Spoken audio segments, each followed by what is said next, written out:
Radhe Radhe friends, আমি আবার আজকের হারভেস্টিংয়ের আরেকটা ভিডিও নিয়ে আসলাম। আজকে হারভেস্টিংয়ে আমার প্রথম যে সবজিটা আসলো সেটা হলো ঝিঙে। ঝিঙে একটাই মাত্র ধরেছে।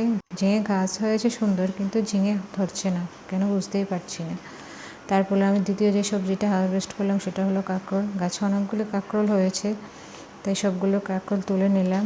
এটা বর্ষাকালের জনপ্রিয় একটা সবজি, আমাদের এখানে সব বাড়িতে এই সবজিটা এখন থাকে।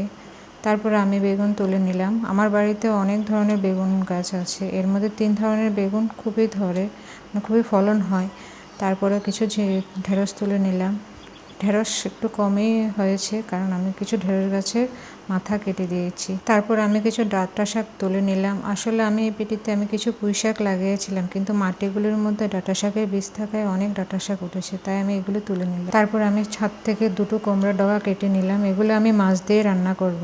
এদিকে কুমড়ো ডগার পাশাপাশি আমার কিছু মিষ্টি আলুর শাকও হয়েছে, কিন্তু আজ এগুলোই কাটবো না, একদিন কেটে শাক রান্না করব। তারপর আমি কিছু বেগুন তুলে নিলাম। এগুলো একটু আমার সামনের দিকের বেগুন, অনেক ফলন হয়। বেগুনগুলি দিয়ে আমার ঝুড়ি ভর্তি করলাম। আবার সবশেষে আমি যেটা নিলাম সেটা হলো কিছু কাঁচা লঙ্কা তুলে আমি আমার ডালাটা ভর্তি করলাম। তো এই হারভেস্টিংয়ের সময় আমি একদম ঘেমে শেষ হয়ে গেছি, প্রচণ্ড গরম পড়ছিল ওই সময়। ভিডিও ভালো লাগলে একটা লাইক করবেন। সবার শেষে আমি যে সবজিটি তুললাম সেটা হলো পাট শাক। পাট শাক কিছু তুলে নিলাম। সবগুলো শাক মিশিয়ে আমি একসাথে রান্না করব।